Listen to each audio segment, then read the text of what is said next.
আসসালামু আলাইকুম। বিশ্বের আলো টিভিতে স্বাগত জানাচ্ছি। আপনাদের সাথে আছি আমি নাজনীন নাহার শিমু। এখন দেখবেন বিস্তারিত।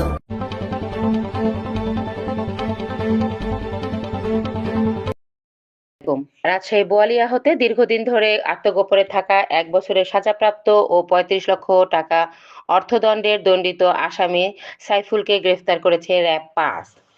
আব্দুল আল মুক্তাদির বাঁধন, স্টাফ রিপোর্টার, বিশ্বের আলো টিভি, রাজশাহী বিভাগ।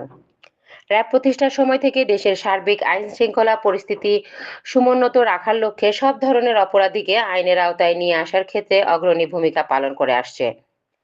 সন্ত্রাসী, সংঘবদ্ধ অপরাধী, মাদক, অস্ত্র ছিনতাইকারী এবং সার্বিক আইনশৃঙ্খলা বিনষ্টকারীদের বিরুদ্ধে নিয়মিত অভিযান পরিচালনা করে আসছে।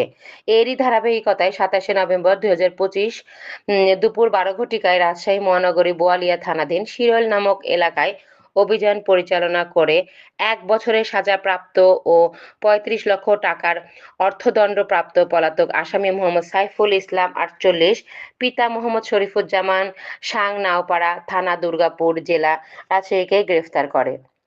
গোপন সংবাদের ভিত্তিতে র‍্যাব-৫ সিপিএসি এর একটি অভিযানিক দল জানতে পারে যে রাজশাহী মহানগরীর বোয়ালিয়া থানাধীন শিরোল নামক এলাকায় একজন সাজাপ্রাপ্ত পলাতক আসামি ছদ্মবেশে গা ঢাকা দিয়ে আছে।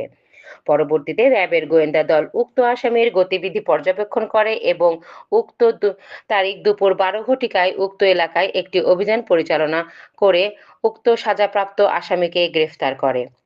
উক্ত আসামির বিরুদ্ধে এনআই অ্যাক্ট আইনে মামলায় রুজু হয় এবং উক্ত মামলায় দোষী সাব্যস্ত হওয়ায় বিজ্ঞ ম্যাজিস্ট্রেট কর্তৃক তাকে ১ বছরের বিনাশ্রম কারাদণ্ড ও ৩৫ লক্ষ টাকা অর্থদণ্ড প্রদান করে। উক্ত আসামিকে রাজশাহী জেলার দুর্গাপুর থানায় হস্তান্তর করা হয়েছে। এ সময় উপস্থিত ছিলেন প্রেস ও ইলেকট্রনিক মিডিয়ার সাংবাদিকবৃন্দরা।